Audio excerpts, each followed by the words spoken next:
Paano ba? 8 payo para sa mga taong nagmamahal. Shoutout to Lottie6217, Bobby Tablang, and Kazuma Aiden. For topic requests and shoutout requests, please like this video, subscribe, and leave a comment down below. Let's start the video. Tip number 1. Maging mapagpasensya. Iba't iba ang sitwasyon ng ating mga relasyon, kaya iba-iba rin ang kailangan mong gawin dito. Ngunit, ang nakakatulong ay ang pagiging mapagpasensya mo. Kung hindi pa talaga kayo handang magkaroon ng label ng taong mahal mo, unawain mo siya lalo na kung masaya ka naman na kasama siya. Importante rin na kung hindi ka pa handa na pag-usapan ninyo ito na mabuti, huwag munang madaliin at pilitin para hindi rin naman sumama ang loob ng taong mahal mo. Kung mahal mo na talaga siya, willing kang mag-intay, bigyan mo yung sarili mo ng deadline. Kumbaga, wag naman dapat within 1 week or 2 weeks sinagot ka na niya. Pero sa loob siguro ng 1 hanggang 3 buwan, maximum 6 na buwan, try mong unawain ang taong niniligawan mo.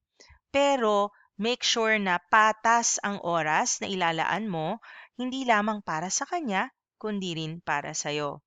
Maging mapagpasensya, huwag ipilit, huwag madaliin, dahil kung kayong talaga ang para sa isa't isa, mangyayari at mangyayari yan. Tip number 2. I-enjoy mo lang. Maaari mo ring isipin na ang label ay isang label lamang. Kasi kapag nagmahal ka, nagmahal ka. Minsan, hindi mo naman kailangan ng isang relasyon na may label upang maging maganda ang samahan ninyo at para may makuha ka dito.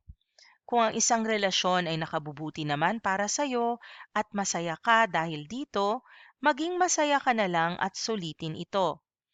Pagbigyan pa rin ang isa't isa, at kung gusto ng taong mahal mo ng isang label para sa kanyang peace of mind, pag-isipan ito ng mabuti. Kasi bakit nga naman kung ayaw niyang lagyan ng label ang inyong relasyon, 'di ba? Kung ang goal mo ay siya talaga ang gusto mo, sige, i-enjoy mo lang. Pero again, dapat may hangganan yan. At kung ikaw naman ang nasa kabaliktaran, meaning siya ang may gusto ng label at ikaw naman ang nagdadalawang isip, pag-isipan mo ng mabuti para hindi ka makasakit ng ibang tao. Tip number 3. Maging kalmado at bukas ang isipan. Mahirap hindi maging emosyonal sa mga pagkakataon na nagmamahal ka, lalo na kung napakatagal na talaga ninyo ng taong minamahal mo nang walang label. Ngunit, ugaliin na maging kalmado at lebel ang isipan tungkol dito. Minsan, ang mga away ninyong dalawa ay dahil sa hindi pagkakaunawaan at mga duda sa mga hindi naman totoo. Magbigay ng oras na pag-isipan ng mga ito ng mabuti para maiwasan ang mga ganitong pangyayari.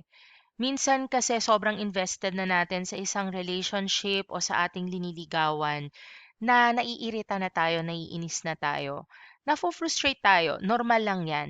Kaya nga, tanungin mo sa sarili mo kung hanggang saan ang iyong hangganan, kasi maski na nagmamahal ka sa ibang tao, dapat nagtitira ka rin ng pagmamahal para sa iyong sarili. Tip number 4. Linawin ang iyong mga patakaran o rules. Kung ikaw ay nagmamahal, wala kayong label o may iba kayong pinagdadaanan, siguraduhin mo na malinaw ang inyong patakaran sa isa't isa.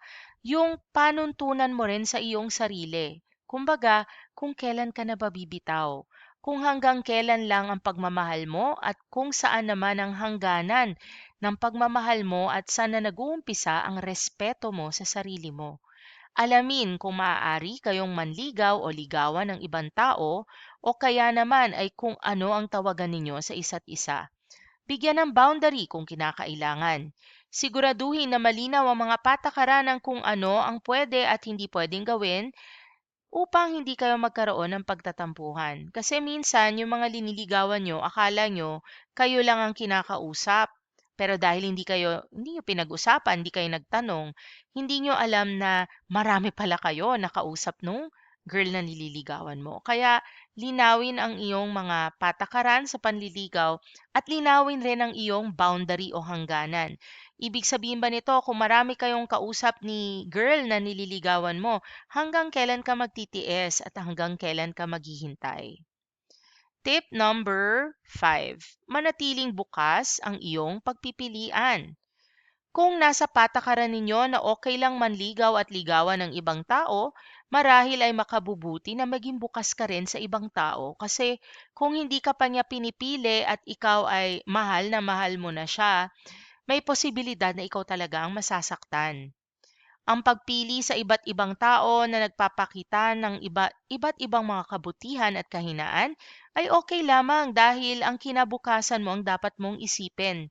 Magtira ka ng pagmamahal para sa iyong sarili. Kumbaga, kung pakiramdam mo ay pinapaikot ka lang ng iyong liniligawan o ng nanliligaw sa'yo, hindi naman masama na unahin ang sarili mong damdamin at kapakanan.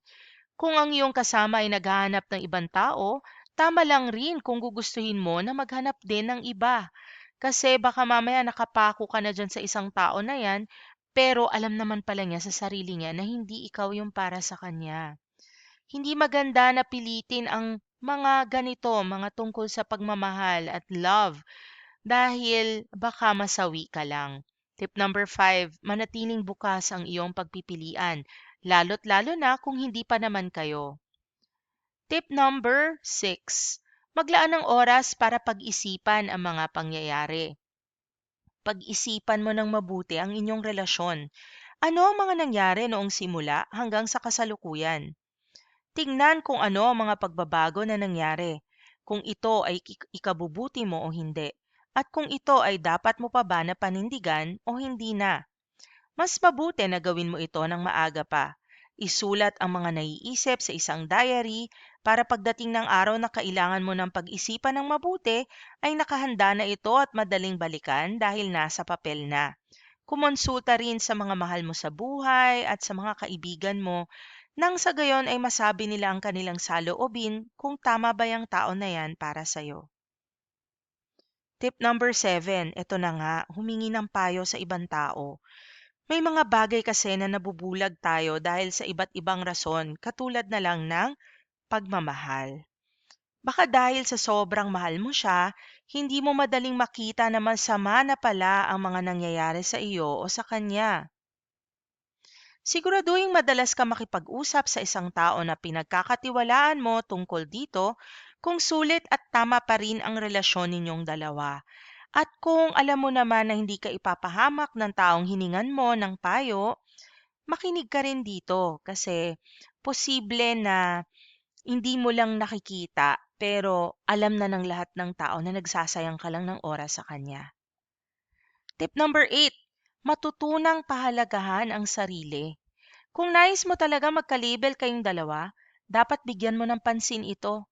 Dapat ay pantay ang ginugugol ninyong oras, panahon at pagpapahalaga. Kasi para saan pa yung minahal mo siya kung ikaw at ikaw lang din ang magmamahal? Parang nag-sign up ka para sa masaktan ka. Ang taong mahal mo ay kayang antalahin ito ng napakatagal, ngunit kailangan pa rin niyang sagutin ang mga tanong mo kung magkakaroon ba kayo ng totoong relasyon o hindi, kung mamahalin ka rin ba niya. Kasi nga naman tayo, syempre sa umpisa sasabihin natin, hayaan lang niya na mahalin natin siya. Pero ang katotohanan niyan, gusto rin naman natin maging masaya. Gusto rin naman natin na may magmahal sa atin. Baka sobrang na-obsess ka na sa kanya na nakalimutan mo ng mahalin ang pinakaimportanteng tao sa buhay mo, ang sarili mo. Tanungin mo siya sa maayos na paraan. Pag-usapan ng mabuti ito at gumawa kayo ng akmang desisyon ng magkasama. Linawin ninyo pareho ang nais ninyong marating upang nasa isip ninyo ito habang naghahanap kayo ng solusyon kung ipapatuloy nyo ba ang pagmamahalan o kung maghihiwalay na kayo ng landas. Maraming salamat sa pagnood. For topic requests, shoutout requests, please like this video, subscribe, and leave a comment down below. Thank you for watching this video and see you in future Paano Ba Tagalog How to Channel videos.